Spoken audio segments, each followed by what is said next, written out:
We provide you the platform to turn your dreams into reality. Give wings to your aspirations with KR Mangalam University. देखिए, हमारे यहाँ पर कई साधु संत ऐसे भी हैं जिनको ये लगता है कि अगर उनके स्वप्न में आकर भगवान जी ने दर्शन दे दिए तो फिर वाणी में भी उनके वही आ गया और फिर वो उसी तरह से चलता रहता है। महंत राजू दास जी, फिर मैं यहाँ पर डॉक्टर एच.एस. रावत करूंगी। महंत राजू दास जी, लेकिन आप इत्तेफाक रख रहे हैं स्वामी जी की बात से। वैसे तो ये भी कहा जा रहा है और आप खुद ही कहते हैं कि जिसको ब्रह्म ज्ञान की प्राप्ति है वही ब्राह्मण है।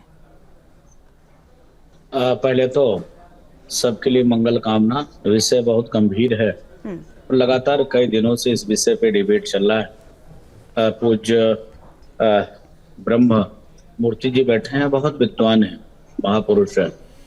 हेमांगी सखी जी साधु के भेष में है, वो भी संत हैं। संतों को आपस में इस प्रकार से मनमुटाव नहीं रखना चाहिए और इस प्रकार से बहन हेमांगी सखी जी को भी नहीं बोलना चाहिए। वो संत हैं, पूज्य संत हैं, विद्वान हैं, महापुरुष हैं। देखिए, विषय गंभीर है। जिस प्रकार से समाज को बांटने की साजिश चल रही, ये विषय उठा था। और समाज में जिस प्रकार से राजनीतिक दल के लोगों ने खूब राजनीति की, कैसे हिंदुओं को तोड़ा जाए, कैसे हिंदुओं को बांटा जाए। बांटने से लाभ किस समाज को मिलता है, हर व्यक्ति को पता है।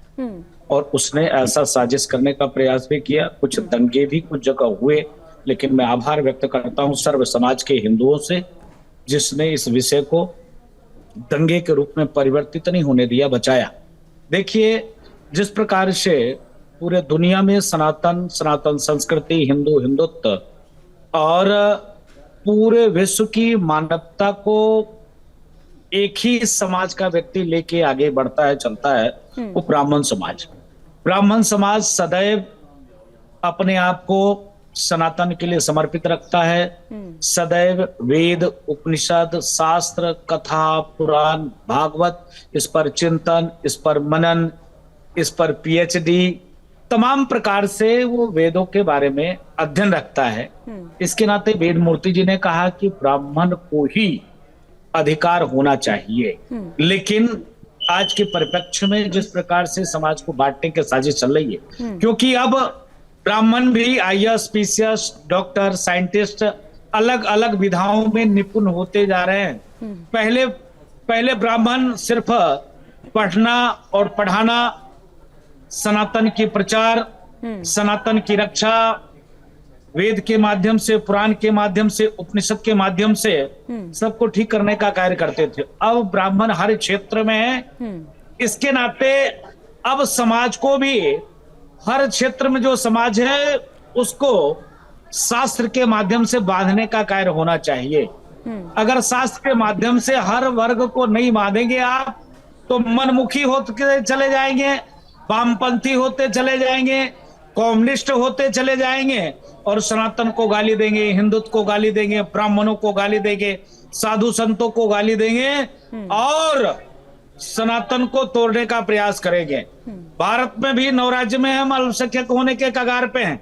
एक समय हुआ करता था कि पूरे दुनिया में हम ही हम थे जी। और मानवता की रक्षा की 3 व्यक्ति जिम्मेदार, बाबा, ब्राह्मण और बाबू साहब। इन तीनों लोगों ने अपने जिम्मेदारी को छोड़ा। हम बाबा जी हैं, घंटी डुलाने में मस्त है, मंदिर में मस्त है, भगवान की पूजा, बंधन, भगवान की सेवा। पंडित जी को लगा कि हम ही क्यों टेंशन लिए पड़े रहे, हर व्यक्ति को अधिकार है।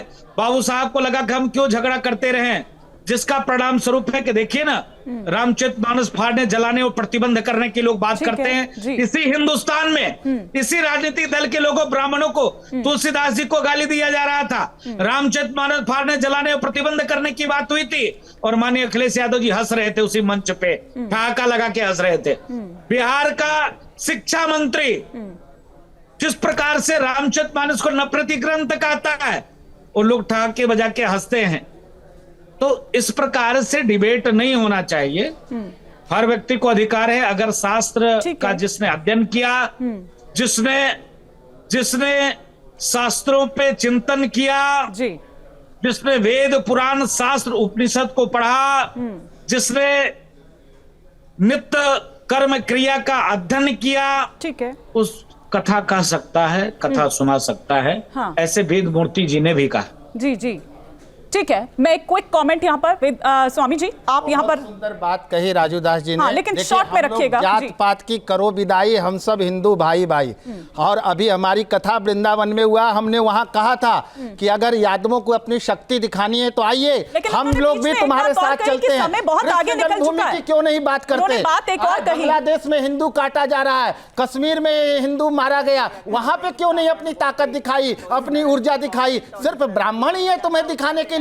आप आइए ना, आपका स्वागत है, लेकिन ज्ञान तो रखिए। बिना ज्ञान के लोग आकर के कथाकार बन रहे हैं, बिना ज्ञान का लोग करके नहीं, तो एक सेकंड, हालांकि अब जब आप ये कह रहे हैं तो एक सवाल और मेरे मन में आ रहा है, लेकिन पहले मैं डॉक्टर एच.एस. रावत का यहाँ पर एक क्विक रिएक्शन लूंगी। वो कह रहे हैं कि बिना ज्ञान के, बिना योग्यता के, तो मतलब जितने भी डॉक्टर रावत ये यहाँ पर कथा कर रहे हैं, क्या वो सारे पैरामीटर्स जिसकी बात यहाँ पर स्वामी जी कर रहे हैं वो उस पर एकदम फिट बैठते हैं?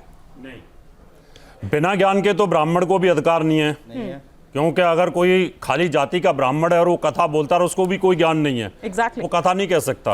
अगर कोई ब्राह्मण मांसाहारी है तो कथा नहीं कह सकता।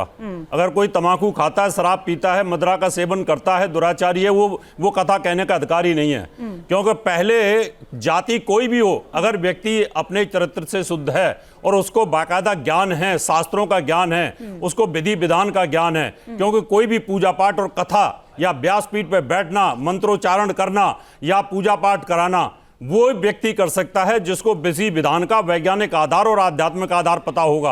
अगर किसी ब्राह्मण को वैज्ञानिक आधार नहीं पता, पूजा पाठ का आधार नहीं पता है, वो किस प्रकार से करता है, तो उसको भी पूजा पाठ कराने का अधिकार नहीं है, वो भी पाप के खाते में चला जाता है। इसलिए इसका जाति से कोई मतलब नहीं है। जो विद्वान आदमी है कोई भी, अब आयुर्वेद उसमें अगर आप देखें, आर्य समाजियों के अंदर बहुत अच्छे अच्छे वेदों के मंत्र बोलते हैं। क्या अब उनको मैं ये बोल दूं कि वो सभी अज्ञानी है? बिल्कुल नहीं कह सकते। अभी स्वामी रामदेव ब्राह्मण नहीं, तो मैं क्या बोल दूं कि वो अज्ञानी है? बिल्कुल नहीं कह सकते। यानी जिसको प्रॉपर अगर ज्ञान है, साध्वी रितंबरा हो, उमा भारती कोई भी हो, साक्षी भारती, इस तरह के तमाम लोग हैं। उदाहरण दे रहा हूं कि अगर किसी को ज्ञान है, प्रॉपर ज्ञान है, उसको विधि विधान की नॉलेज है, उसको पांचों तत्वों की नॉलेज है, उसको पूजा पाठ करने का तरीका पता है कि कैसे मुझे आह्वान करना है अपने देवताओं का, और तरीके की नॉलेज है, योग विधि को जानता है, वही ब्रह्म को जानने वाला ब्राह्मण है। यानी जाति से इसका कोई लेना देना नहीं है। इसके अंदर जो ब्रह्म को जानता है, जिसको ज्ञान की नॉलेज है, वो कोई भी कथा कह सकता है। और अगर मध्यकालीन इतिहास की बात अगर मैं करूं, तो उस समय पर ब्राह्मण बहुत कम थे, तुलसीदास जी को छोड़कर। जब तुलसीदास जी को भी लोगों ने ब्राह्मण नहीं माना था, उनको भी मस्जिद में जाकर के अपनी रामायण लिखनी पड़ी थी, मंदिरों में बैठने नहीं दिया गया था, ये स्थिति उस समय रही थी।